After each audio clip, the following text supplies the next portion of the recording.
Halo, apa kabar? Assalamualaikum warahmatullahi wabarakatuh. Senang sekali kita ketemu lagi hari ini ya. Hari Senin tanggal 18 Maret 2024 dan terbetik kabar kalau KPU hari ini bisa menyelesaikan rekapitulasi dari 5 provinsi yang terakhir ya. Itu kemungkinan pemilu dan pilpres akan diumumkan hari ini. Tapi saya perkirakan kalau toh hari ini mungkin baru tengah malam gitu seperti biasa seperti dulu ya. Ketika orang mulai mau siap-siap tidur dan mau bangun sahur, mungkin begitu bangun sahur, kalau memang jadi diumumkan bangun sahur, tahu, udah diumumkan kan gitu ya. Gitu. Nah, ini menarik menurut saya karena bersama dengan itu kan hari ini juga berlangsung unjuk rasa dan menentang itu ya, menentang kecurangan-kecurangan yang dilakukan oleh KPU gitu. Terus yang menarik saya kira juga perkembangan bahwa kita sudah ada gambaran umum ternyata Golkar itu tutup pintu untuk Pak Jokowi, Mbak ya. Kemudian makanya kemarin kan kita sempat bahas juga kenapa Pak sempat bahas nggak? Oh, baginya libur ya. Kita sempat bahas kenapa Pak Luhut bicara tentang bersuara keras begitu, karena dia menyatakan jangan Golkar jangan mau diatur-atur oleh orang luar gitu, dan dia memuji-muji keberhasilannya Erlangga Hartarto yang suaranya sampai naik 20% dan memperoleh suara kursi minimal 102%, tapi bisa potensinya tambah gitu 2 sampai 4 kursi ya, karena masih ada sengketa begitu kan. Dan kemudian saya diskusikan kemarin dengan Bung Rocky, loh ini berarti Pak Luhut udah mulai pindah skoci dong gitu ya, kalau kalau dia ngomong seperti itu kan siapa lagi yang dimaksud yang mengatur-ngatur Golkar, kan orang luar itu cuma Pak Jokowi, saya kira nggak ada orang lain yang mau ngatur-ngatur Golkar. Masa Pak Prabowo enggak, kan Mbak Agi atau Anies yang ngatur Golkar, kan nggak mungkin. Ini menarik Mbak, kita bahas, apalagi ternyata kemudian sudah ada aklamasi ya dari DPD untuk tetap mengusung kembali Erlangga Hartarto untuk periode 2004-2005 dan 2024-2029 ya Mbak ya. Dan mereka memutuskan bahwa tidak ada munaslup, bahwa Munas Golkar itu akan berlangsung pada bulan Desember. Nah, ini seru Mbak, kalau kemudian Pak Jokowi nggak bisa masuk ke Golkar, dan andalannya saya kira ya tinggal PSI kalau gitu ya, ada PSI itu kan kartu yang bisa dipakai, karena kita bisa menduga keras mungkin selama beberapa pekan ini setelah grafik dari rekapitulasi tidak dimunculkan, mungkin sekarang PSI sudah di atas 4% gitu angkanya. Ya lagi ya. Iya ya Mas Hersu, seru banget itu ya. Jadi ya memang ini Pak Jokowi boleh berandai-andai, boleh bercita-cita, memiliki keinginan gitu untuk tetap berkuasa sesudah lengser nanti tanggal 20 Oktober, makanya jalan untuk kekuasaan itu dirintis dari sekarang begitu. Tapi ya rupanya ini satu persatu itu luluh lantak begitu ya Mas Hersu, satu-satu terpreteli sendiri begitu kan.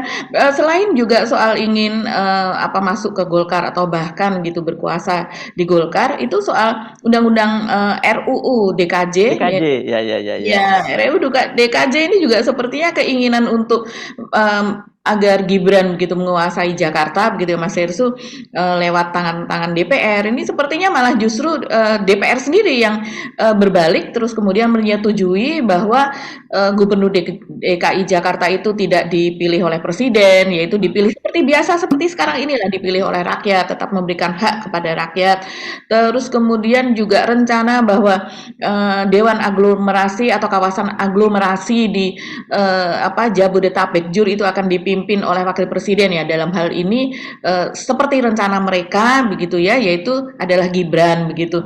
Tapi tampaknya ini kan kemudian disetujui bahwa itu akan diserahkan kepada presiden. Jadi akan dipimpin oleh sebuah dewan, dan dewan itu Presiden yang menentukan. ditunjuk oleh presiden gitu. Begitu Ya. Nah, itu udah benar, karena memang wakil presiden itu kan ban serep. Jadi kalau dia ada penugasan, yang menugaskan presiden, bukan dibuatkan undang-undang sendiri. Kan ini akal-akalannya Jokowi kan, dibuatkan undang-undang sendiri begitu ya. Jadi dengan begitu dia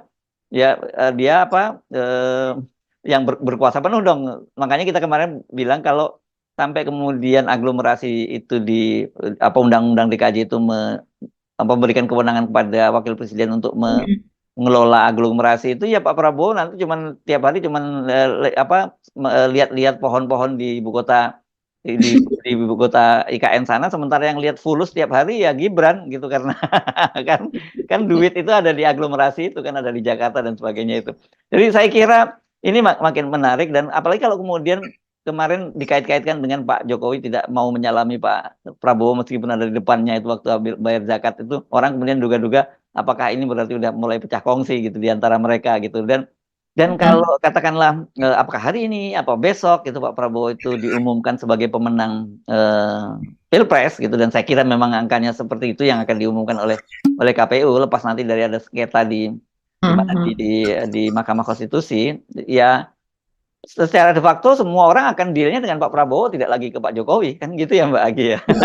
Jadi Pak Jokowi betul-betul praktis itu akan jadi bebek lumpuh mulai hari ini atau besok gitu. Kalau kalau Prabowo sudah diumumkan jadi presiden, dan malahan kita jangan-jangan curiga kalau gitu nanti diam-diam mereka Gerindra dan juga Golkar yang sekarang mau dikerjain oleh Pak Jokowi mendorong hak angket gitu ya. Tapi hak angketnya dilokalisir gitu, tidak sampai ke soal pilpresnya tapi lebih pada cawe-cawenya presiden gitu. Meskipun seharusnya konsekuensinya kalau hak angket itu terbentuk dan kemudian dinyatakan bahwa ada pelanggaran TSM dilakukan oleh Pak Jokowi, ya konsekuensinya kan batal pilpresnya. Tapi bisa jadi ada semacam akomodasi-akomodasi kan kalau misalnya nanti ada kesepakatan di antara partai-partai ini. Ya sekarang yang jadi musuh bersama itu Jokowi. Ya memang pantas kalau dia dimusuhin secara bersama karena dia bukan hanya menghancurkan PDIP gitu, tapi kan sekarang dia mau atur-atur Golkar, mau atur-atur Prabowo yang terpilih jadi presiden kan gitu Mbak Agi ya.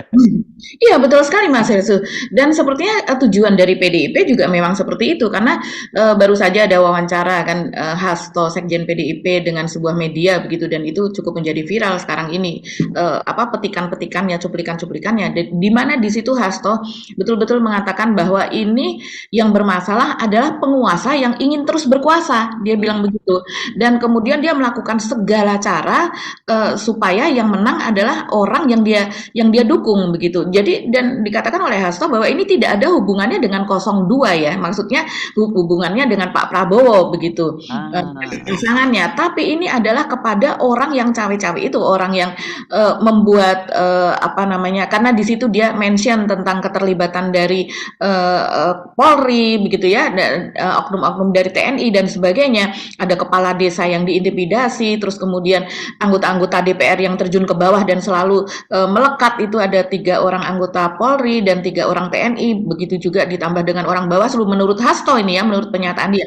Kalau saya rasa ini adalah apa berbagai kecurangan yang sudah diinventarisir dan masuk ke dalam apa naskah akademik yang sudah dibuat oleh 03 begitu. ya, ya. Jadi memang tujuannya adalah kepada Pak Jokowi begitu Jadi Mas. saya kira mungkin fokus topik kita ini soal bagaimana masa depan politik Pak Jokowi ya. Ini ya, Ya. Mbak Gi kan belum lagi tambah di daftarnya lagi tadi kalau soal kegagalan-kegagalan rekayasa Jokowi, juga keputusan Mahkamah Konstitusi beberapa pekan lalu yang memutuskan bahwa pilkada serentak itu harus tetap dilaksanakan tanggal 27 November, bukan bukan September seperti yang diinginkan oleh Jokowi supaya dia masih tetap atur-atur, masih tetap cawe-cawe terus kan gitu ya. Karena Ya. saya kira mungkin bagian dari antisipasi kalau katakanlah dia ingin mendorong Gibran, mendorong Kaisang untuk menjadi kepala daerah misalnya di Jakarta itu, ya yang paling aman kalau pilkadanya dilaksanakan pada bulan September kan dia masih jadi presiden kan gitu dia mikirnya ya. Dan kemudian ternyata tidak boleh ini harus tetap bulan November. Tetapi kendati katakanlah pilkadanya diajukan pada bulan September, tapi kalau sekarang sudah ditentukan presidennya Pak Prabowo, ya pasti TNI dan Polri itu akan dilihat ya Pak Prabowo, bukan lagi Pak Jokowi. Kira-kira topik itu yang kita bicarakan ya, atau ada tambahan lain di luar topik itu nanti? Ya, sepertinya itu saja sudah panjang ya Mas Iya, Ersu. banyak banget. Oke, kita mulai Cuma dari saya informasikan Mas Ersu karena kita sudah membuat konten ini, yaitu dan konten kita ketika kemarin itu cukup viral juga Mas Ersu, yaitu tentang otorita IKN yang ah, ah. memberikan surat ultimatum ya kepada sekitar ratusan lah warga begitu di Kelurahan Pemaluan begitu di apa namanya di Pasir Utara, dan kemudian ternyata belakangan ini sudah ditariklah surat tersebut, dan ini dilakukan setelah memang viral, betul-betul viral ya Mas Ersu, bahwa semua media juga memuat soal surat surat ultimatum tersebut, bahkan diberikan waktu hanya 7 hari untuk mereka membongkar rumah tinggalnya sendiri begitu kan. Dan kemudian saya lihat juga berbagai media melakukan liputan langsung di lapangan dengan mewawancarai para warga di sana, ada yang ibu-ibu, ada yang nenek-nenek apa dan sebagainya menangis menangis terseduh-seduh begitu, dan mereka berharap belas kasihan begitulah, karena mereka sudah tinggal di sana selama puluhan tahun gitu.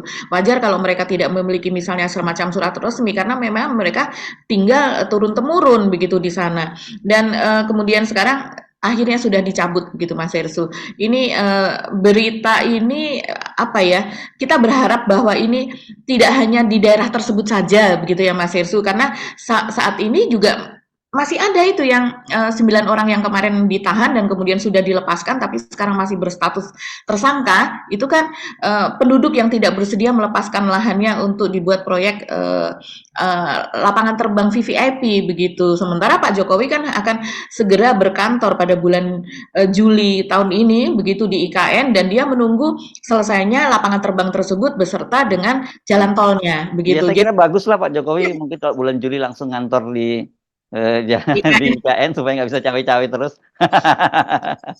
Dia sambil merenung begitu ya, perjalanan selama hampir 10 tahun memimpin bangsa ini gitu. Coba gue dulu nggak meneko-neko gitu kan, ini sebenarnya waktunya pensiun nikmat gitu ya, seperti kata Pak Jokowi sendiri kan, katanya kalau nanti tidak jadi presiden akan menjadi pemerhati lingkungan begitu ya, dan pulang ke Solo, pulang ke Karanganyar tepatnya, karena kan beliau memilih lokasi rumah yang jatah dari pemerintah itu di kawasan Colomadu ya, di Colomadu ini dulu kalau nggak seingat saya ini ada pabrik gula di situ ya. Pabrik gula. Ya, oke, mari kita bahas itu dari Golkar dulu deh Mbak ya, karena ternyata ini kan ini follow up dari pertemuan di Bali kemarin ya, yang buka puasa di Bali ya, di Nusa Dua Bali ya, buka puasanya ya pada waktu itu, dan di situ rupanya ada semacam aklamasi dari dari DPD untuk tetap mengusung Airlangga Hartarto sebagai Ketua Umum Partai Golkar. Artinya kalau Airlangga Hartarto yang tetap diusung begitu kan, peluang proksinya Pak Jokowi, Bahlil, atau yang disebut-sebut namanya Agus Gumiwang begitu, dan termasuk Pak Jokowi sendiri dan atau Gibran juga tertutup dong untuk menjadi Ketua Umum Partai Golkar kan. Iya ya, betul sekali Mas Hersu. Jadi ini kalau kita melihat nuansa kemarin begitu, dan ini adalah taktik jitu ya dari Airlangga Hartarto bahwa dia segera mengumpulkan, karena memang dia saya rasa sudah mendengar itu, media saja sudah mendengar, apalagi Pak Airlangga begitu kan, bahwa ada operasi di tingkat bawah begitu. Dan mungkin kalau DPD itu kompak ya, memang sudah mendukung Pak Airlangga, apalagi ini dengan kesuksesan Golkar gitu meraih suara sampai 15 ya, yang sebelumnya 12, sekian, sekarang 15, jadi 2,5% lebih lah naiknya kira-kira begitu. Dan kemudian wajar kalau DPD kompak, tapi kan yang di bawah, yang DPC apa dan sebagainya itu, mereka juga memiliki suara cukup signifikan yang akan dioperasi kan itu Mas Hersu. Jadi wajar kalau kemarin buru-buru dikumpulkan dengan alasan untuk syukuran atas kemenangan Golkar sementara begitu ya. Dan ternyata di situ juga ada pertemuan khusus begitu ya, dibuat pertemuan khusus tertutup semua pengurus DPD di seluruh Indonesia tersebut, yang akhirnya melahirkan kesepakatan untuk mendukung Pak Airlangga Hartarto ini secara aklamasi. Bahkan katanya aklamasinya diteriakkan sampai 3 kali. Dan tidak hanya itu, mereka juga sepakat untuk membuat dukungan tertulis. Jadi tidak hanya sekedar verbal saja, tapi juga dukungan tertulis. Saya rasa kalau sudah dukungan tertulis ini kuat nih Mas Hersu. Dan dan mereka menyerahkan jadwal untuk Munas yang akan datang begitu, yang tadinya Desember, dan Pak Airlangga ini kan mengatakan tetap akan dilakukan bulan Desember. Jadi kalau sebelumnya sempat gitu ada riak-riak yang mempertanyakan benarkah Munas itu tetap Desember ataukah akan ada Munaslup sebelumnya yang diperkirakan akan berlangsung pertengahan tahun ini apa dan sebagainya, di tengah pilkada serentak apa dan sebagainya, sepertinya itu sudah agak tertutup juga Mas Hersu. Dan kemudian proksi-proksi yang dulu misalnya kita lihat itu dekat dengan Pak Jokowi begitu ya, dalam hal ini mereka kompak begitu. Jadi seperti Pak Agung Laksono, kalau nggak salah Pak Agung masih di Watimpres begitu ya Mas Hersu, dia masih duduk jadi salah satu Watimpres dari Pak Jokowi, tapi dia tetap mendukung begitu ya. Kalau kita lihat dukungannya lebih kepada Pak Airlangga, karena kita bisa lihat juga dari arah dukungan dari Dev Laksono, dari anak dari Pak Agung. Pak Agung ini kan ketua Dewan Pakar ya, yang dimana anggotanya yaitu Ridwan Hisyam ini kan yang menyuarakan begitu ya, menyuarakan kalau tahun 2023 kemarin dia akan mengusung Bahlil begitu, dan juga Pak Luhut begitu kan Mas Hersu akan mengadakan mengusung Munaslup, karena gara-gara Pak Airlangga itu diperiksa di Kejaksaan Agung begitu kan, terkait soal minyak goreng apa dan sebagainya. Nah, ketika itu kan dia bersama dengan satu orang lagi begitu si Burian, Lawrence si Burian ya Lauren Siburian. diperingatkan lah gitu oleh Dewan Etik gitu kan, dipanggil oleh Dewan Etik. Nah, tapi rupanya sekarang ya masih dia-dia juga begitu yang bersuara keras kemana-mana, diundang. Saya lihat di berbagai podcast atau wawancara di televisi ini ya Ridwan Hisyam ini dari anggota Dewan Pakar. Sementara kita tahu ketua Dewan Pakarnya adalah Pak Agung Laksono begitu kan Mas Hersu. Tapi ketua Dewan Pakar saja tidak ya dia mengatakan ya itu hak demokrasi saja begitu. Tapi dia tidak mengiyakan apa yang dikatakan oleh Ridwan Hisyam. Dan kemudian Dev Laksono pun juga ketika ditanya oleh media bagaimana dengan kandidat misalnya dari luar yaitu ada nama Jokowi, ada nama Gibran sebagai calon ketua umum Golkar, dia jelas mengatakan orang Munasnya aja belum, ini belum ada nama-nama lah begitu. Jadi ya ini sudah jelas dan dia mengingatkan bahwa ada ketentuan-ketentuan semua mengacu kepada ADART yang formal, yang letterless seperti itu begitu. Sementara kalau dari Ridwan Hisyam kan dia ya seperti yang kita pernah diskusikan juga, dia mengatakan bahwa ya yang ada di ADART itu kan tulisannya seperti itu, tapi artinya itu bisa berbeda. Seperti misalnya Pak Jokowi dari tahun 97 karena dia adalah anggota asosiasi mebel, kekaryaan, jadi anggota Golkar juga. Terus kemudian sejak tahun 2015 dia sudah menjadi ini Golkar apa dan sebagainya. Tapi itu kan semuanya bisa terbantahkan Mas Hersu dengan ADART. Dan satu lagi juga soal Bahlil Mas Hersu, kan memang nama Bahlil ini kan terus mencuat begitu ya. Bahkan belakangan dia menurut beberapa anggota Golkar ini kan mengatakan mendengar begitu bahwa Bahlil ini akan tetap maju sebagai calon ketua umum gitu. Selain nama-nama yang lain seperti Agus Gumiwang, seperti Bambang Susatyo dan sebagainya. Tapi dan belakangan Bahlil ini kan mengatakan Mas Hersu bahwa saya menjadi anggota Golkar dari tahun 2009 kalau tidak salah ya, dia klaimnya seperti itu. Cuman kemudian sampai tahun 2013 kemudian habis itu saya pasif, dia mengatakan demikian kan. Sementara dulu saya ketika masih di Papua itu aktif menjadi pengurus AMPI dan bendahara dari DPD Golkar di sana dan sebagainya. Belakangan dia bilang pasif. Padahal kalau kita lihat jejaknya Mas Hersu, kita bisa lihat jejaknya pada ketika Bahlil ini habis dilantik pada tahun 2019 oleh Pak Jokowi menjadi Menteri Investasi dan Kepala BKPM, dia jelas-jelas mengatakan ketika ditanya oleh wartawan bahwa jadi Bapak ini adalah wakil dari Golkar gitu ya. Jadi Menteri Golkar gitu kan ada 4, jadi ditambah dengan Bahlil itu menjadi atas usulan Golkar artinya begitu. Tapi Bahlil menolak, dia bilang saya sudah lama dulu begitu Golkar, tapi saya sudah lama tidak di Golkar lagi begitu. Artinya ketika ditanya apakah sudah keluar, dia mengatakan iya sudah keluar. Tapi anehnya sekarang itu kan jejak digitalnya sangat jelas Mas Hersu. Tapi sekarang belakangan karena menjadi proksi dari Pak Jokowi, dia mengatakan bahwa dia masih menjadi anggota aktif Golkar dan kemudian bisa mencalonkan diri gitu karena syaratnya kan 5 tahun menjadi pengurus gitu. Ya. Dan selain soal itu saya kira yang juga cukup mengejutkan adalah pernyataannya Pak Luhut ya. Ini orang kayak apa lagi dekatnya sama Pak Jokowi ya, orang kepercayaan Pak Jokowi karena jabatannya aja banyak sekali. Dan kemudian kan Pak di dalam acara itu beliau mengingatkan Golkar jangan goyang-goyang dan kemudian jangan mau diatur-atur oleh orang lain kan begitu ya. Orang luar, iya. Orang luar. Siapa yang mau orang luar tuh orang lain itu yang ngatur? Kalau ya Jokowi kan tidak ada orang lain yang mau ngatur itu kan. Tentu ada yang tidak suka, kita harus paham melawan itu. Karena sebenarnya kita sendiri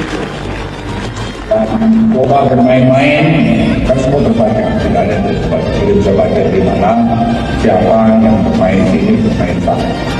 Dan saya pikir Pak Erlangga, kita suka tidak suka, dia telah membawa Golkar pada musim. Kita jangan mau diatur, sebenarnya diatur orang lain. Golkar yang ikut mengatur. Sekarang jangan Golkar diatur-atur oleh orang lain. Jadi kalau ada orang yang gosok-gosok, saya bilang ini dari luar. Nah, saya mau Golkar is Golkar. Nobody can dictate Golkar.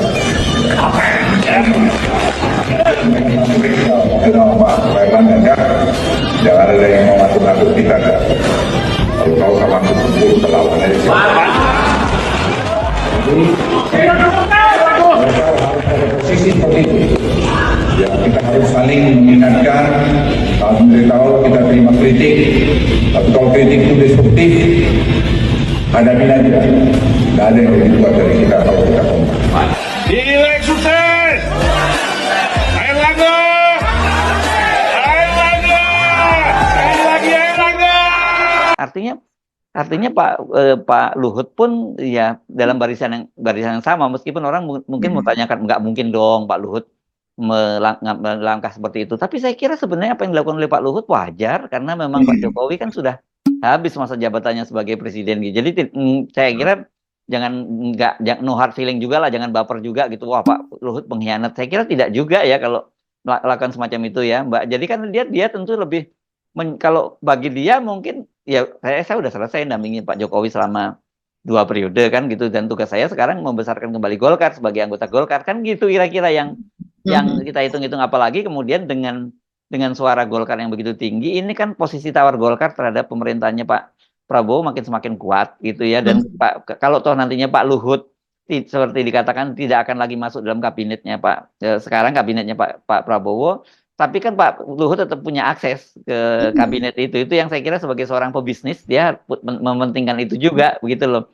Jadi kalau lihat begini saya kira ya peluang Pak Jokowi untuk cawe-cawe di Golkar itu ya tertutup rapat begitu Mbak ya. Dan kalau dia sudah tidak punya lagi akses di Partai Golkar, ya kita sebut tadi posisi tawarnya terhadap Prabowo juga semakin lemah. Dasarnya apa? Dia mau mengandalkan PSI yang katakanlah dipaksakan masuk ke Senayan begitu, itu nggak signifikan. Satu dari sisi jumlah kursinya, perolehan kursi, kedua dari sisi para anggota dewannya, yang saya kira kalau tuh PSI dipaksakan masuk kan mereka ini new kid on the block gitu ya, masih berhadapan dengan para politisi di DPR, bisa dijadiin mainan mereka ini nanti jadi bulian gitu sebagai anak-anak baru kan gitu ya. Ya ini menurut saya hari-hari ini hari-hari yang menentukan nasibnya Pak Jokowi yang seperti kita sebut tadi. Kalau begitu apalagi kalau hari ini atau besok katakanlah gitu Pak Prabowo, atau katakanlah tanggal 20 ya, tetap seperti skenario semula kan itu pengumuman itu kalau kita baca jadwal pemilunya kan antara tanggal 15 sampai tanggal 20 ya Mbak ya. Penghitungan suara rekapitulasi nasional itu dan artinya paling lambat tanggal 20 akan diumumkan. Begitu Pak Prabowo diumumkan menjadi presiden dengan Gibran, tetap Gibran sebagai wakil presidennya gitu. Ya semua semua kekuatan itu beralih kepada Pak Prabowo kan gitu. Saya kira kayak Kapolri, Panglima TNI, Kepala BIN atau siapapun itu pasti akan mulai bersiap-siap untuk mendekat kepada Pak Prabowo. Begitu juga dengan partai-partai politik. Ngapain lagi dekat-dekat dengan Pak Jokowi. Jadi itu saya kira praktis dalam 1-2 hari ini ke depan, atau bahkan mungkin paling lama 3 hari, Pak Jokowi itu udah selesai posisinya ya. Dia udah betul-betul praktis akan menjadi bebek lumpuh dalam 1-2-3 hari ke depan begitu ya. Nah, kalau Pak Jokowi masih terus berupaya untuk mempertahankan kekuasaannya, atau berusaha cawe-cawe, saya kira ya makin kalau orang seperti masuk lumpur Vietnam gitu ya kan langsung semakin dalam gitu. Karena tadi kan kita udah singgung di depan ya. Satu itu 2 hal yang saya kira bukan satu ya. Golkar ditutup pintunya oleh untuk Pak Jokowi ditutup oleh orang Golkar. Kemudian kedua, Pak Prabowo akan ditetapkan menjadi presiden, dan artinya itu bandul kekuasaan sudah beralih ke tangan Pak Prabowo. Yang berikutnya seperti kita tadi di DPR juga ada kecenderungan sekarang juga mulai menentang Pak Jokowi kan dalam soal undang-undang DKJ yang dia menginginkan presiden gubernur dipilih oleh presiden. Kedua, bentuk undang-undang sendiri tentang aglomerasi yang menempatkan Gibran sebagai penguasa di kawasan Jabodetabek Cabur. Dan kemudian juga soal tadi yang Mahkamah Konstitusi, soal pilkada yang tetap dibalikkan ke bulan November, artinya Jokowi sudah tidak lagi menjadi presiden. Itu paling benar itu.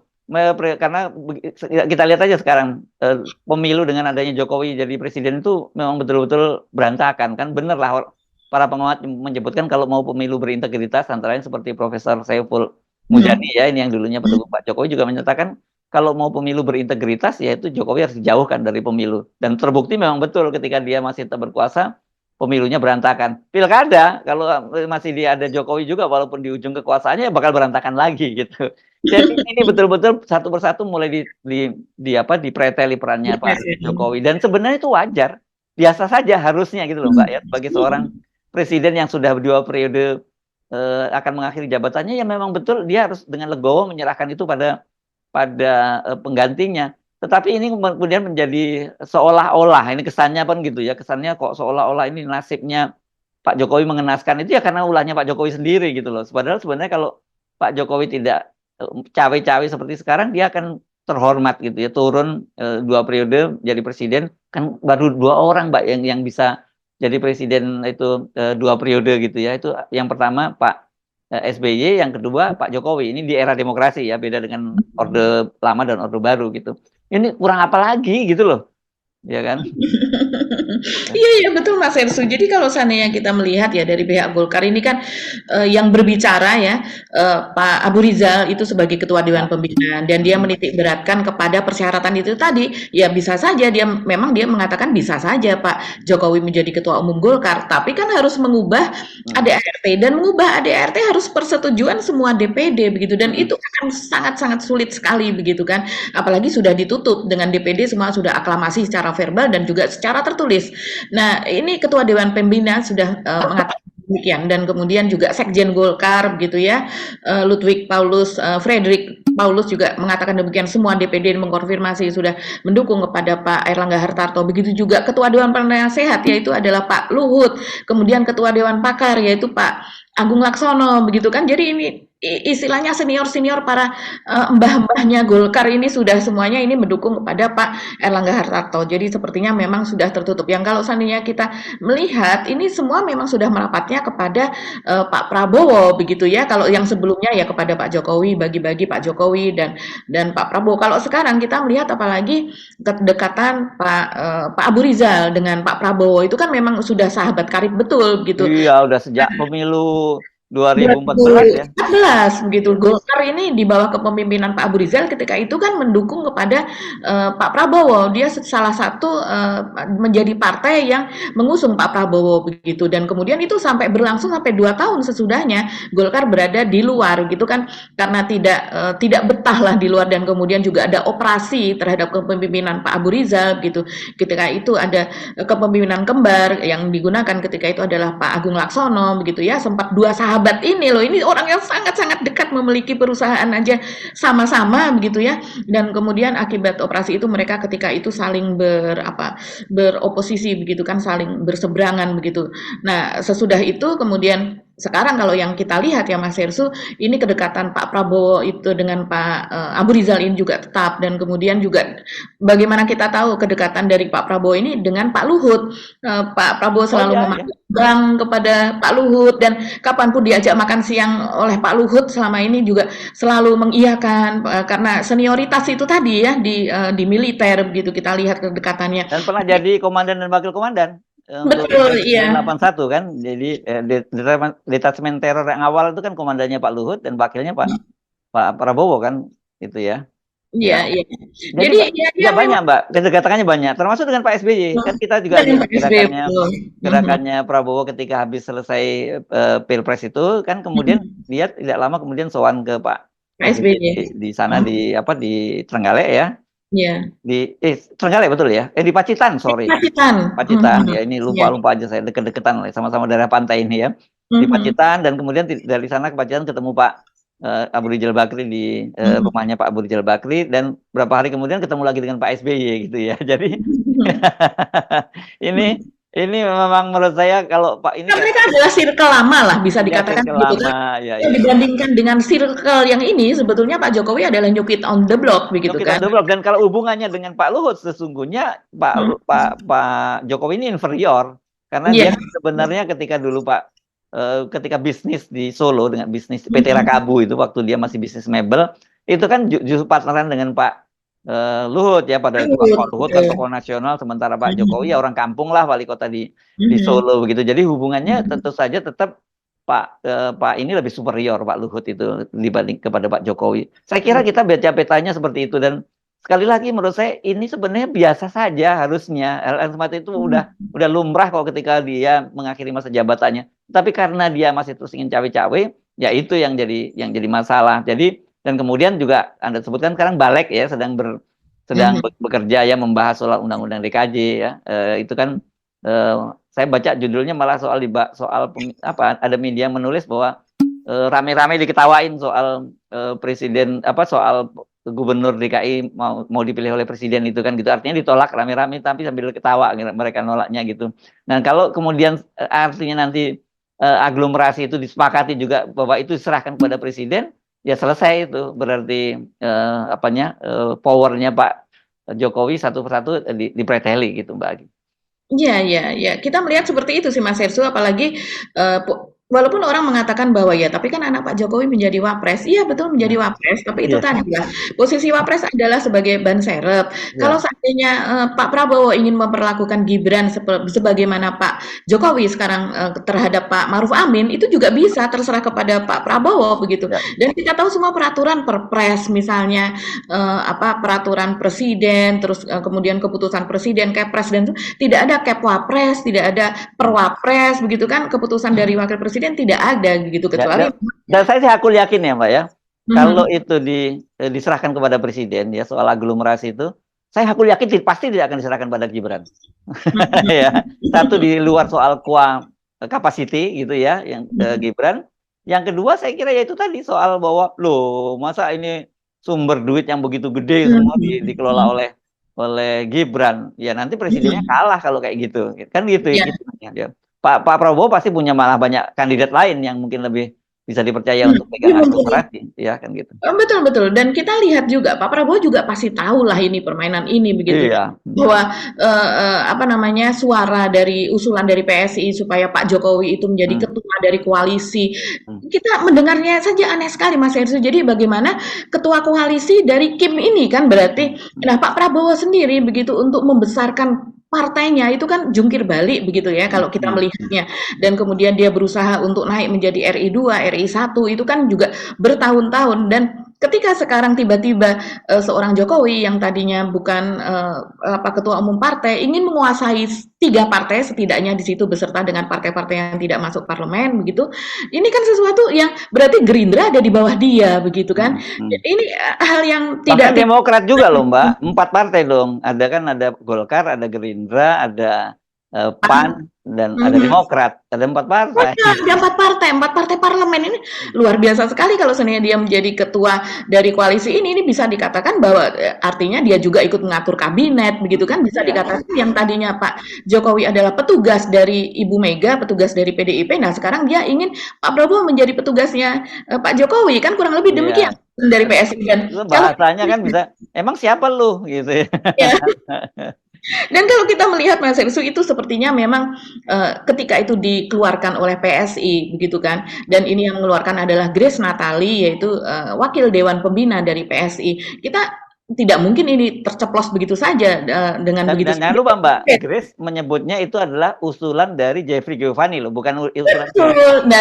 Dan kemudian Jeffrey Giovanni setelah bertahun-tahun tidak bisa diwawancara, tidak ada di mana-mana, kita cuma tahu gelibetnya aja begitu ya ketika Surya Chandra akan diganti menjadi Raja Anthony, menjadi wamen dari ATR, itu kan sama-sama dari PSI, tapi kemudian digantikan.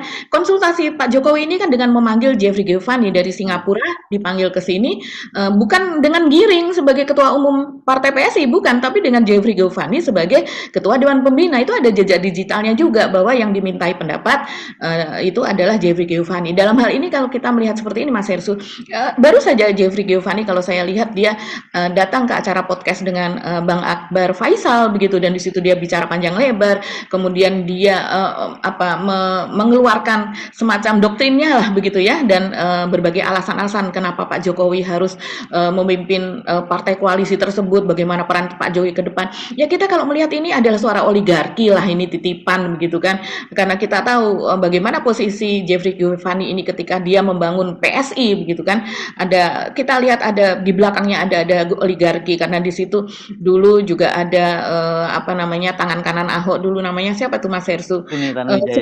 Suni Tanuwijaya begitu kan, yang juga dekat dengan Aguan dan sebagainya. sebagainya begitu ya. Jadi ini memang ada operasi juga dari oligarki untuk tetap supaya mereka mendapatkan bisa tetap mempengaruhi pemerintahan ini, menguasai pemerintahan ini begitu. Sementara bukan berarti Pak Prabowo sendiri adalah juga seorang pengusaha besar begitu kan, adiknya sendiri pun juga termasuk Taipan begitu. Tapi kan ini gengnya sudah beda nih gitu. Jadi kita bisa melihatlah di sini ini ada semacam pertarungan kekuasaan dan pertarungan ekonomi besar juga ini di dalam yang sekarang sedang terjadi di transisi dari pemerintahan Pak Jokowi ke Pak Prabowo. Saya kira masih ada yang terlewat soal pembahasan ini. Oh, soal unjuk rasanya ya, saya kira ini ya. Unjuk rasanya ini juga berlangsung dan ini nggak main-main, yang memimpin korlapnya langsung itu adalah Pak Sunarko ya, mantan Danjen Kopassus begitu. Ini kayaknya belum pernah terjadi ya demo seperti sekarang ini, bahkan termasuk pada era reformasi kemudian ada turun langsung, ada Purnawiran Jenderal, ada mantan Ketua PP Muhammadiyah yang jadi korlap langsung begitu. Nah, ini tetap saja makanya saya tadi menduga seperti perbincangan awal, bisa jadi ketika kemudian mereka para politisi ini mendefinisikan siapa yang jadi musuh mereka begitu, dan kemudian mengakomodir kepentingan dari publik, saya kira mungkin bisa terjadi kompromi gitu. Jadi cukup dilokalisir bahwa yang jadi common enemy-nya itu ya Pak Jokowi gitu, Pak Prabowo tidak masuk di situ gitu. Jadi bisa jadi tapi apa kompensasinya ya, Golkar ya, Gerindra harus dukung hak angket kan begitu. Iya. Jadi kalau kita melihat seruan-seruan di media sosial hari ini begitu, rencananya demo di KPU itu dipimpin oleh Pak Sunarko, Letjen Sunarko ini Purnawirawan ya Mas Hersu, mantan Danjen Kopassus. Kemudian untuk yang esok hari itu sudah banyak nih rekamannya dari Pak Din Samsudin ya, yang kemudian mengajak untuk besok itu mulai jam 2 siang itu ke DPR gitu, bahkan buka bersama di sana, kurang lebih demikian. Saya mengajak seluruh warga negara, rakyat, khususnya umat Islam yang cinta kejujuran dan keadilan. Marilah bersama-sama kita adakan aksi damai, aksi rakyat berdaulat, menggugat pemilu yang cacat. Selasa 19 Maret 2024, mulai pukul 14 hingga sore hari, kita bisa berbuka puasa bersama-sama di depan Gedung Wakil Rakyat, MPR, DPR, DPD RI, Jalan Gatot Subroto, Jakarta Pusat. Jadi ini untuk memprotes kecurangan pemilu, kurang lebih dua-duanya itu seperti itu. Dan baru tanggal 20 itu adalah akan diikuti oleh mahasiswa, rakyat, warga, begitu kurang lebih. Jadi semuanya lah itu bergabung. Mungkin juga dari akademisi yang kemarin protes apa dan sebagainya. Ini suaranya adalah soal kecurangan pemilu, begitu. Jadi suaranya sepertinya sudah sama nih Mas Hersu soal kecurangan pemilu, yaitu memprotes cawe-cawenya Pak Jokowi begitu. Memang yang dalam hal ini yang menjadi ganjalan besar gitu ya terhadap pengumuman KPU juga saat ini. Ini kan orang bertanya, ini akan diumumkan tengah malam atau apa dan sebagainya begitu. Itu adalah apa iya di tengah carut-marut yang seperti ini KPU akan mengumumkan, kan seperti itu Mas Hersu. Oke ya. Kita bahas sedikit soal IKN ya Mbak Gita yang tadi ada sebut ya. Soal IKN ini saya kira juga menarik nih, karena Pak Jokowi udah mau tadinya kalau beliau kan cuma ngomong bahwa akan memimpin upacara pada tanggal 17 Agustus nanti ya. Tapi sekarang ganti jadi mau tinggal di situ, berkantor di situ sejak Juli, dan Pak Basuki diminta untuk lebih duluan masuk. Jadi bulan Juni lah gitu ya Pak Basuki udah ngantor situ. Tapi saya kira nanti kalau kemudian Pak Jokowi itu peluang dia untuk cawe-cawe termasuk Golkar tertutup dan sebagainya, Pak Jokowi pasti kehilangan mood untuk berkantor di IKN ini, Pak Agi. Iya ya, kalau selama ini kan Pak Jokowi ke sana begitu Mas Hersu, bisa dalam rombongan besar begitu ya, semuanya yang mendukung IKN begitu juga. Ini kan statusnya para ketua umum partai ini kan adalah sekaligus adalah sebagai pembantu Pak Jokowi kan, sebagai dia jadi bisa sewaktu-waktu begitu kan diajak untuk pergi ke IKN gitu. Biasanya ini kalau saya lihat runtang-runtungnya ini banyak nih, termasuk Pak Erlangga begitu. Belakangan ditambah dengan Ridwan Kamil. Tapi sekarang dengan situasi yang seperti ini kita masih bertanya-tanya nih situasinya Saya karena sih yakin nggak akan lagi banyak rombongannya kalau sekarang begitu Pak Prabowo diumumkan, tidak akan banyak rombongan. tidak akan ada menginap pesta nasi goreng seperti itu mungkin Iya, Mas Ersu gitu. iya, ya karena kan seperti biasa ini kan kalau terminologi kita itu kapal karam gitu ya. Pasti orang mulai cari akses semuanya ini, yang lagi pasti yang lagi agak kerepotan adalah orang-orang seputarnya Pak Prabowo ini untuk jagain, karena semua orang ingin ke sana gitu nantinya. Kita melihat ini satu lagi yang kita bahas. Kalau seandainya kita mengingat rumor yang keras beredar begitu kan Mas Hersu, dan ini dikonfirmasi juga oleh orang-orang circle dari Pak Jokowi begitu, yang bahwa Pak Jokowi meminta 4 orang itu begitu kan, dengan perannya dia menjadi endorsement dari 02 ini begitu. Jadi ada Pak Pratik supaya tetap masuk di kabinet, Bahlil tetap ada di kabinet rencananya Prabowo begitu. Ini jangan diprotes kalau kita mengatakan ini belum pasti, masih ada hak angket kok, off the record ini sudah pasti Pak Prabowo dan Gibran menjadi presiden wakil presiden. Jangan diprotes seperti itu. Ini adalah berdasarkan skenario yang ada saat ini begitu kan. Nah, ini kalau seandainya mereka jadi begitu kan. Nah, jadi kalau seandainya ini jadi begitu kan, Pak Jokowi tadinya kan ada harapan besar masih tetap mengendalikan karena dia meminta Kapolri dan juga Jaksa Agung begitu dari orang dari Pak Jokowi, selain 2 tadi adalah Pak Pratikno dan juga Bahlil. Tapi kemudian apakah Bahlil ini juga akan cocok begitu kan nanti di pemerintahan rencananya pemerintahan dari Pak Prabowo. Jadi saya rasa seperti kata Mas Hersu, ini memang situasi sudah berubah, mood juga sudah berubah. Kita tidak tahu nih nanti setelah Pak Prabowo siapa lagi yang tidak akan disalami oleh Pak Jokowi. Gitu. Iya. Yang kemarin ya, berapa hari lalu ya, waktu pembayaran zakat itu. Tanggal berapa? Tanggal 13 kalau saya ingat saya ya. Ya tanggal 13 ya, betul. Ya, tanggal 13 yang saya juga kan saya seperti biasa kalau ada video-video gitu dikirimkan dengan narasi-narasi yang seperti itu kan saya nggak langsung percaya Mbak ya. Saya cari dulu dong sumbernya dari mana begitu. Rupanya itu ada memang di channel YouTube-nya Sekretariat Presiden begitu ya. Nah, saya juga agak terheran-heran kenapa Pak Jokowi tidak menyalahi Pak Prabowo padahal persis di depannya begitu ya. Dan Pak Prabowo itu pakai bajunya berbeda loh dengan yang lain, dengan menteri-menteri yang lain pakai batik, Pak Prabowo pakai kemeja putih, sama dengan petugas dari dari Basnas itu dianggap Pak Jokowi petugas Basnas, jadi nggak disalamin juga. Ada juga netizen yang mengatakan sebenarnya Pak Jokowi itu kesel sama Pak Prabowo karena sudah dress code-nya adalah batik, Pak Jokowi batik semua batik, kenapa Pak Prabowo pakai baju putih? Itu candaan ya, netizen mengatakan demikian. Tetapi sekali lagi maksud saya itu catchy banget, posisinya di depan banget, di depannya Pak Jokowi itu ya, Pak Prabowo udah siap berdiri kan menyambut gitu, tapi kemudian tiba-tiba kalau bahasa Jawa plengos gitu ya, dia aja, dan mungkin agak terkesima gitu lihat Pak Jokowi. Celingak-celinguk gitu kan, kasihan ya. Maksud lu apa sih gitu kira-kira dia nanya kan gitu. Oke. Saya kira itu tanda-tandanya ya Mbak Agi ya. Tapi saya sih pengen lihat Pak Jokowi berkantor di IKN pada bulan Juni kan. Ketika sampai kemudian menunggu bulan Oktober ya, tanggal 20 Oktober gitu ya. Jadi peta saya kira dalam beberapa hari ini di ibu kota Jakarta akan berubah gitu. Dan memang kan bukan no perfect crime lah, ini no perfect skenario lah gitu ya. Bisa terwujud gitu, karena kok memang buat kita kemarin kan seolah-olah kita kok orang Indonesia segitu banyaknya dan politisi senior kok tersihir semua seperti Pak Jokowi. Tapi yang menjelaskan kan karena memang Pak Jokowi pada waktu itu berkuasa dan Pak Jokowi itu punya ilmu yang banyak sekali disebut oleh para pengamat, dan itu sebagai politik sandra gitu ya. Jadi membiarkan ada terjadi kasus-kasus korupsi, dan kemudian ketika itu sudah membeli seseorang, itu kemudian dia dijadikan senjata dia untuk menaklukkan orang-orang itu, dan itu sehingga menjelaskan mengapa kemudian banyak ketua umum partai itu tersandra oleh Pak Jokowi dan nurut aja disuruh Pak Jokowi apa saja gitu. Dan kalau Pak Prabowo beda lagi, Pak Prabowo kan memang berkepentingan untuk menggunakan mesin politiknya Pak Jokowi gitu, dan belajarlah ilmunya yang dulu disebut oleh Pak Prabowo juga curang gitu ya.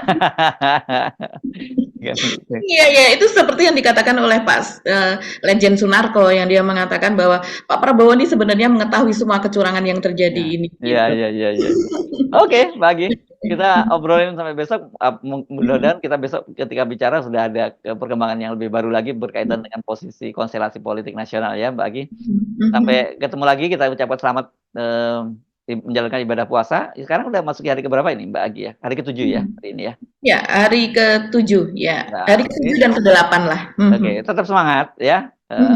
Dan tetap jangan pernah lelah untuk memperbaiki Indonesia ini, karena saya kira penting Indonesia ini tetap dijaga dan mudah-mudahan saja orang seperti Pak Jokowi ini segera berlalu lah dari tampuk kekuasaan kita, karena betul-betul kita diacak-acak selama 9 tahun terakhir ini ya, Mbak Agi ya. Kita pamit ya, Mbak Agi ya. Oke. Ya, saya Haris Munarif. Dan saya Agi Beta, terima kasih atas perhatian Anda. Tetap salam 0%. 0%. Wassalamualaikum warahmatullahi wabarakatuh.